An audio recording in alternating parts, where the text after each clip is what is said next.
예, 명태균 씨는 검찰 조사에서 오세훈 서울시장과 여러 차례 만나고 통화했다는 것, 이것이 지난주 언론을 통해 보도되기도 했습니다. 사무실에서 추가로 3번 더 만났다고 하니까 지금까지 밝혀진 것만 해도 7번이 되겠습니다. 그리고 명태균은 오세훈 시장과 스피커 통화를 했고 또 차에 동승했던 김태열 씨가 이를 들었다고 했고, 당시 오세훈 시장은 지금 거기 어디냐, 빨리 지금 서울로 올라오셔야지 거기 있으면 어떡하냐는 육성을 들려주었습니다. 같이 검찰 조사를 받은 미래한국연구소 관계자들도 명태균과 오세훈 시장의 통화를 들은 적이 있다고 진술했습니다. 홍준표 대구시장도 오세훈 시장과 상황이 판박입니다. 2022년 대구시장 선거 당시 명태균 씨는 9번의 비공표 여론조사를 홍준표 시장을 위해 해주었고, 이 과정에서 여론조사를 의뢰하고 비용을 대납한 박재기, 그리고 홍준표 시장의 아들의 친구인 최모 씨, 그리고 여론조사 비용을 대납하고 대구시 서울사무소 공무원으로 채용된 박모 씨, 3명의 인물이 지금 드러나고 있습니다. 이것은 비공표 9번의 미래한국연구소가 실시한 홍준표 대구시장 후보의 여론조사 결과 보고서입니다.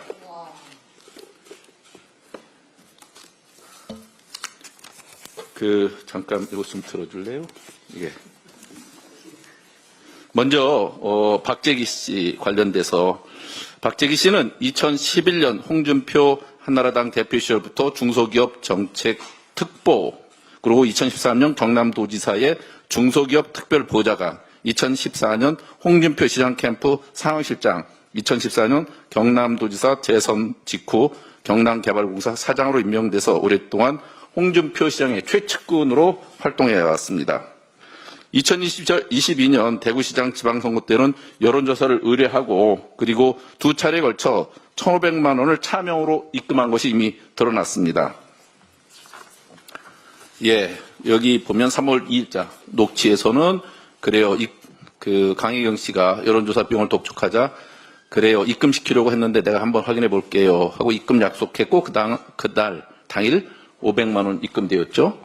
그리고 2022년 4월 14일 녹취에도 그 1,000만 원 내가 줄게요, 남은 거 준다고 했는데 오늘 내가 입금 못 주고 내일 입금시킬게요. 그리고 4월 20일 1,000만 원 입금되었습니다. 예. 이런 일들이 지금 다 확인되고 있죠. 예. 그리고 잠깐만 또 하나를 보시겠습니다.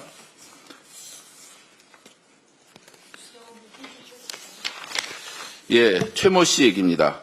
홍준표 시장의 아들 친구입니다. 2011년 이 최모 씨의 결혼 당시 홍준표 한나라당 대표 최고위원이라는 이름의 축하 화환도 왔고요. 2021년 2월에는 최모 씨가 김종인 전 위원장과 가깝다고 알려진 명태균 씨를 만나서 홍준표의 복당을 부탁하기도 했고, 그 이후 명태균과 같은 아파트 이웃관계 주민이 되면서 매우 절친한 사이가 되었죠. 2022년 대구시장 선거를 위해 여론조사를 의뢰했고, 구체적인 여론조사 방식과 위법사항, 여론조사 비용에 대해서 문의하는 내용들이 강혜경 씨 녹취록에 드러나고 있습니다. 3월 6일자 기자회견에서 제가 그 내용을 밝힌 바 있는데요. 2022년 3월 21일자 녹취에는 최모 씨가, 제가 카톡으로 좀 오래된 거긴 한데 대구 당원 멤버 보내드렸거든요. 이 내용이 그때 당원 명부 유출 건입니다. 56만 8천 명의 국민의힘 당원 명부를 유출했다는 거 이미 언론에 보도된 바 있죠. 2022년 지방선거에서 최모 씨는 서초구 선거 시의원으로 출마할 때, 이때는 홍준표 시장이 페이스북을 통해서 최모 화이팅이라는 댓글도 직접 달아줄 정도로 친분이 있었습니다. 하지만 최모 씨는 시의원 공천이 되지 못했고, 그래서 명태균 씨는 그 이후에 김영선과의 친분을 이용해서 김영선 의원의 보좌관으로 1년 근무하게 되고, 그 1년의 경력을 바탕으로 2023년 7월에는 대구시 서울삼역사무소 소장으로 근무하다 2024년 10월 당원 명부 유출 사건 때 결국 사퇴하게 됩니다. 다시 잠깐. 예, 여론조사 이 내용을 보면 그 당시에 이 최모 씨만이 아니라 최모 씨의 그 친구, 이 여론조사 비용 4,370만 원을 실제로 내놓은 박재기 씨 말고 또 다른 박 씨가 있는데, 이 박 씨는 최모 씨 동업자입니다. 박모 씨는 대구시장 선거 직후인 7월 12일 서울시, 대구시 서울협력사무소 직원으로 채용되었습니다. 3월 6일 기자회견에서 제가, 이 사람 이거 밝혀지면 곧 또 꼬리 자르기 하지 않겠냐, 그렇게 예언했는데, 아니나 다를까 3월 7일 결국 박모 씨는 즉각 대구시에서 사퇴를 한 것으로 사직서를 냈습니다. 이것을 보면 홍준표 시장의 그 정치 방식, 쓸모 있을 때는 적극적으로 자리를 주고 그렇지 않으면 그 꼬리 자르기로 즉각 토사구팽해버리는 것, 이것이 그 홍준표 시장의 전형적인 수법인 것이 드러나고 있다, 이런 생각이 듭니다. 그런 사람이 어떻게 대구시장을 하시고 또 국민을 대표하는 대선 주자가 되는지 저로서는 의구심이 듭니다.